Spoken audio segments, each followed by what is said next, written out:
Анан ушул 6 жылдан бери ушул биздин көйгөйүбүз кышында ушул ар бир класска печкага от жагылып жылытылат. Анан ыш болот, желе болот класстар, баягы кээде аба ырайы ар кандай болуп, бороон чапкын болгон күндөрү баягы моорулардан түтүн айдап класстарга түтүн болот. Анда сабагыбыз үзгүлтүккө учурайт. Анан кийин тазалык, баягы мына мектептин тазалагычына деле кыйын.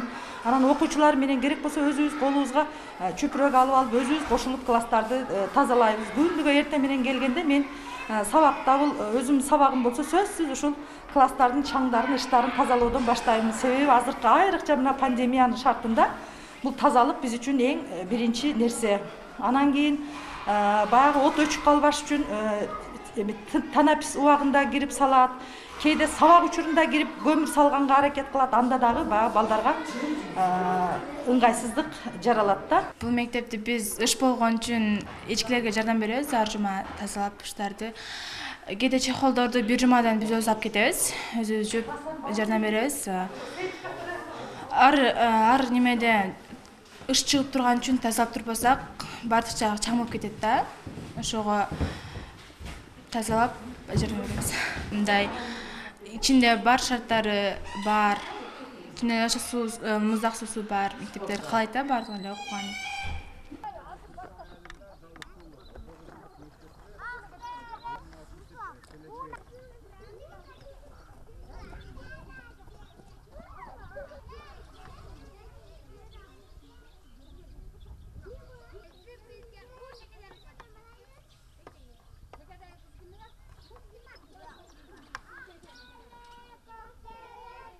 Şamal болгондо коркобуз. Шамалда ана шыйпырлар учуп кетет, эми балдарга түшпөсүн. Ашар жолунда курулган мектеп да бул. Ашар жолунда курулган. Анан печкелер эми алиги үйдөгүдөй кол печкада кылынган. Себеби шамал болгондо ана чыкканда келер түшүп кетип, мектептин ичи газ болуп туруп калат. Өткөндө жума күнү катуу шамал болуп, ошо мектептин печкаларынын чыканактары түшүп, 3 мектепте газ басып, эжекелер ham окуучулар ham окуй албай калышты, залда турушту. Качан гана ошо неме газ кеткенде гана обедке жакын сабак баштап окушту да. Бардык эжекелер ham сууну ташып, нерде от жаккандар ham сууну ташыйт. Биздин кыйынчылыгыбыз ушуга мына айтып атат Кадырбаев мектеп салып берем, мен өзүм жардам берем, атаматына коесуңар дегенине 4-5 жыл өттү, бирок анызга дайын жок. Ушу мектепте окушуп атат да, эски мектепте. Эми буну ушо айтып Кадырбаев кайра эчтеп атаматына коюп бересиңер дегени бизди көрө турган болсо ошо мектепти жаңылап 11 жылдык кылып берсе бизге 15-2014 жылы балдар көбөйүп, бу жерде окуй албай калып 14-15 жылы салынган мектептерден бирок Айтмамат Кадырбаевдин атына коюлганда 2018 жылы ошо Айтмамат Тентибаевдин сүрөтү, портрети коюлган. Отту ушул от жагарыбыз бар, өзү мектептин от жагуучусу. Эртең менен эрте саат 4-5те келип жакпаса, эртең менен саат 8:30да сабак башталгыч акты класстар жылып, 20 градус жылуулукту камсыздаш керек да. 6 класстык бөлмө болсо, 6 класстык бөлмөгө от жагат. Спорттук аянча жок, кышында дене тарбия сабагын класстарда өтүшөт. Баягында улуттук оюндарды ойноп, шахмат, тогуз коргол, ушунча сыяктуу оюндарды ойноп, кышындасы класстык бөлмөлөрдө өткөрүлөт дене тарбия сабактарычы. Андан сырткарында класстан тышкаркы иштерди өткөрөбүз. Бизде актовый зал дагы жок. Ушу класста кысылып, тыгылып өткөргөнгө туура келет. Коридорубуз дагы энсиз. Ушундай бир класстан тышкаркы иштерди өткөргөндө дагы аябай муктажбыз. Кадырбаев, мурда мэр эле. Ал аксакал агайыбыз ушул жерде тооккана деген болгон. Ошол тоокканада бечара агай иштеген, ал эмгеги зор. Ошол мына жерде каналыбыз бар. Каналдан өтүп, абдан кыйналып, ушул жерде азыр завуч эжекебиз бар. Ошол эжекелер менен бирге иштешкен чындыгында. Мен анда мына Ылдый Кызыл Кыр санатында орто мектепте иштейт элем.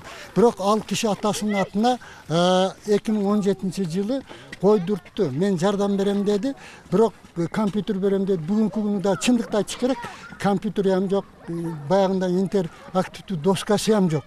Муну чындыгын айтып коебуз, эл да талап кылып атат азыркы күндөрдө. Таяр кылгандан кийин башка мектептер бүтсүн, мына силерге азыр бүтөт деди. Анан айыл өкмөтү мына котловина каздырыш керек экен. Ошо котловина казырайлы десек, өкмөт 200 сом акча төлөбөй койду.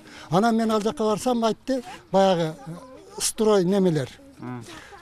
Siz ошо 200 сом төлөп келиң да ошо жерге барып казайлы деди.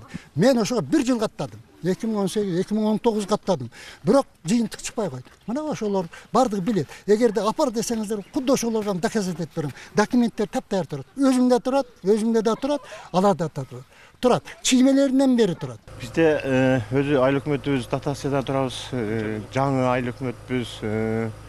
Өзүбүздүн биздин бюджет бир 4-5 миллион эле бюджет, анан дотациядан ошо менен биздин айылдык кеңеш депутаттары бар. Ошолордун ар бир жылда каралуучу сметада каралган эми боюнча иш кылабыз эми. Анан жетишинче ошо колдон келишинче кылып атабыз.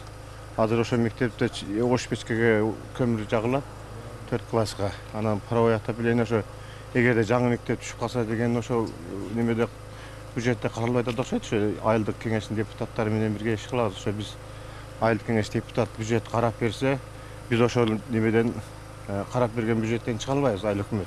Себеби кеңеш карап берет бизге.